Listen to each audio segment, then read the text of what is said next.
Hi everyone, my name is Greg Ellis, and welcome to Redskin Review. This is our fifth show for the 2010 football season. It's being taped on Wednesday, September 22nd. In this game, we'll take a look back at the Redskins' loss this week, 34-7 to Cleveland Glenville, and we'll take a look at ahead to the game, the last non-league game at Northwest. With me, as always, Dan Albers, Coach Jeff Geeston. Guys, welcome to the game. Thanks. And Coach, I got to tell you, not because we were playing on a Saturday, but that really felt like a playoff game. I mean, we had a big crowd there. We were playing a playoff caliber team. We had the blimp overhead. Yeah, right. It was really something. I tell you what, the way your team came out and played, it really did inspire everybody that was there, I thought. Well, for half anyway, we played pretty well.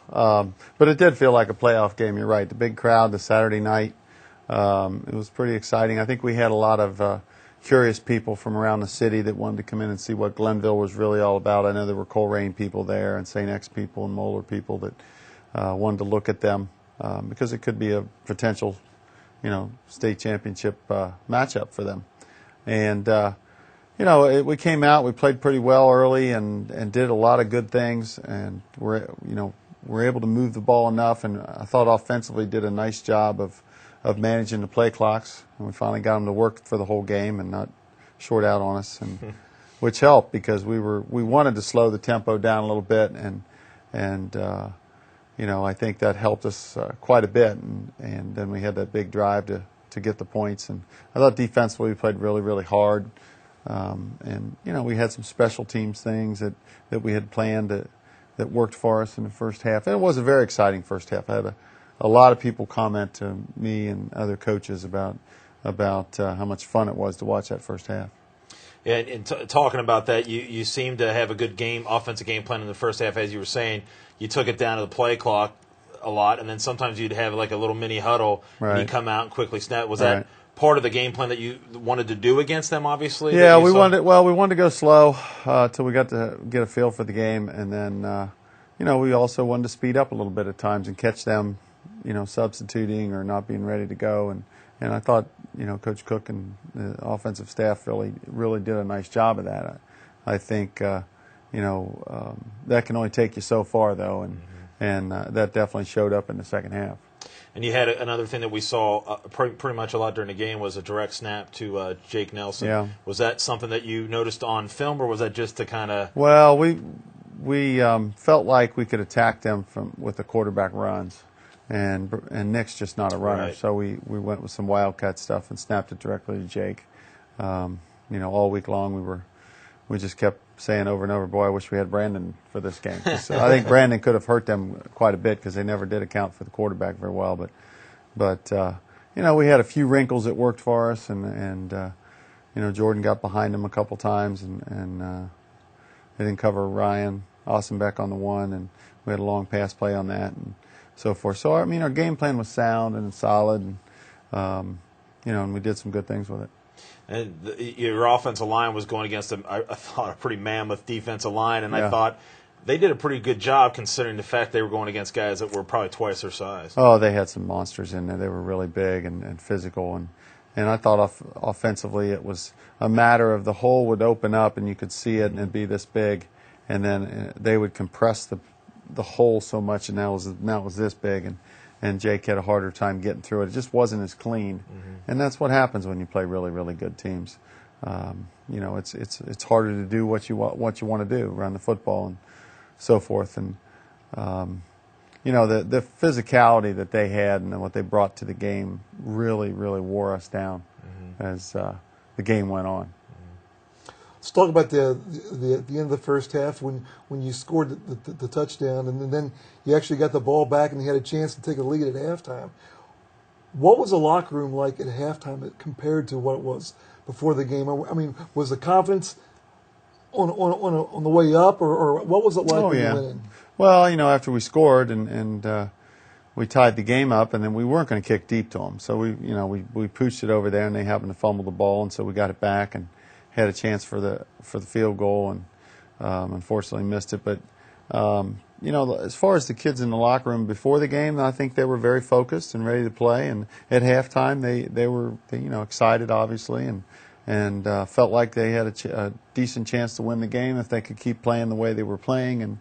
And I'm not so sure we played really that bad the second half as much as Glenville played a lot better. They quit kind of making some of their mistakes. I mean, we had some crucial turnovers.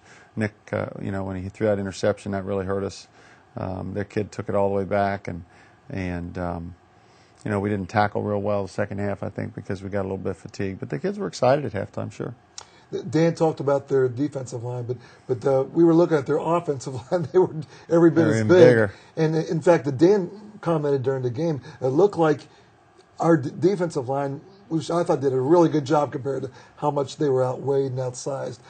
They were going underneath. Well, it just looked like they were going down a lot lower than those guys because they were so big. Yeah. It looked like right off the snap, that's what it looked like to me. But we knew we had to play low, and we couldn't get in a wrestling match with those guys. They were just way too big and physical. And I thought we did a decent job against the run for the most part. I mean, that back was really good too. He was a great player. But you can only take so many of those hits, and when you're outweighed by 50, 60, 70 pounds a guy, and eventually they're going to wear you down, and they were able to run the football effectively. And then the quarterback did a nice job back there. He ran well enough that it was a problem for us, and he threw just laser beams. He could really throw it. They scored the first touchdown, and then they took the ball down, and they had first and goal, then they had second and goal. They ended up with a fourth and goal on the 1, and it looked like maybe the quarterback fumbled the snap. Yeah, he did. But what an incredible motivator to get that ball back on the 1, and then. And this is probably something those kids are going to remember the rest of their lives. They went 99 yards on that great team to tie it up. Right. Yeah, we did. We knew they were going to quarterback sneak. I would have been surprised if they did anything else. And I think their quarterback just got a little excited and dropped the snap. And we had a pretty good surge, though. And so that was great goal line defense for us down there. And then we were able to get out of the hole. Jake had a good run, and we hit the pass to Ryan, and we were able to get down the field. And you're right, 99-yard score on anybody is a great feat, and to do it against the number 1 team in the state and number 4 in the country is very, very impressive for us. We were so fired. I think everybody in that whole stadium was fired up when we scored that touchdown. Yeah, oh yeah, it was exciting. The secondary, I thought, played very well. It did. They limited Wynn to one big play, and don't make no mistake, he is talented, as is the quarterback. Yeah, and I think, what do we have, 3 interceptions? Two or three interceptions? We only had 1 interception. Seemed like there was more than that. Yeah, we knocked a couple other ones down. Tommy Cook almost had another one, but he wasn't sure he could get it, so he just knocked it down. But, they played pretty well. I mean, we kind of blew the first coverage of the game, and they got behind us a little bit. And I think that's just a matter of not understanding how fast they were and how far the kid could throw the ball. I mean, it was a 50-yard pass. Yeah. On the money. Yeah, They made a great catch. But we did a decent job against their passing game. We got 1 turnover, and I think we caused him a few issues. We got pressure on him a couple times, but he's just such a big, strong guy that it was hard to tackle, and he was elusive enough that he got away from us a couple times. But now we got some highlights that we have, and thank you to Denise White, who obviously works pretty hard to get that taken care of for us. And she told us we can actually read what we got here. Yeah, Tom's interception. We got some pressure and forced him. He's running to his left. We knew running to his left he wasn't as accurate a passer, and Tommy did a nice job of falling back on it and getting that pick. Get Nelson on a 20-yard reception. Yeah, snuck him out in the flat and got a couple blocks, and he made a couple guys miss, and But it's a good example of watching how fast they could close on the ball right there. They were fast. This is a goal line stand. This was great. Yeah. We had a decent surge. They fumbled the ball, so. The crowd was very loud when that happened. Oh, and this was a great toss, a touch pass from Mason. He looked out and they didn't even cover him. So, we knew he wasn't going to score. We knew they'd catch him. Right. But still was a great play for us. Here's Shelton with a 24-yard reception. Got us down to the 5, I think. Yeah, we have good protection and makes a great catch there in traffic. He's really doing a nice job for us. Here's the touchdown.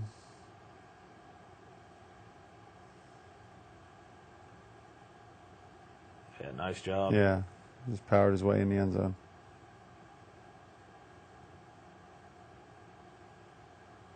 There's that onside kick to start the second half. Is this the onside? Yeah. Or is this the pooch? This is the pooch. Oh, it's the pooch. Yeah, and he caught it, and then I think it was Tony Martini, Matt White knocked it out of there, and Taylor Ray, I think, might have recovered it. Here's the onside. Yeah, we talked at halftime whether we were going to do it or not, and we felt like we had a good chance.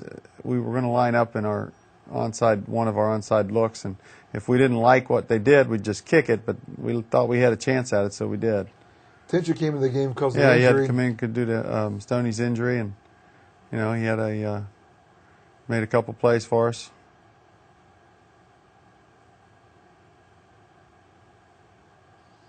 It's Jake Nelson on a 35-yard reception. Yeah, this one shows their athleticism too. Number 55, who was playing nose. Unbelievable speed. Yeah. He starts tracking him down right here.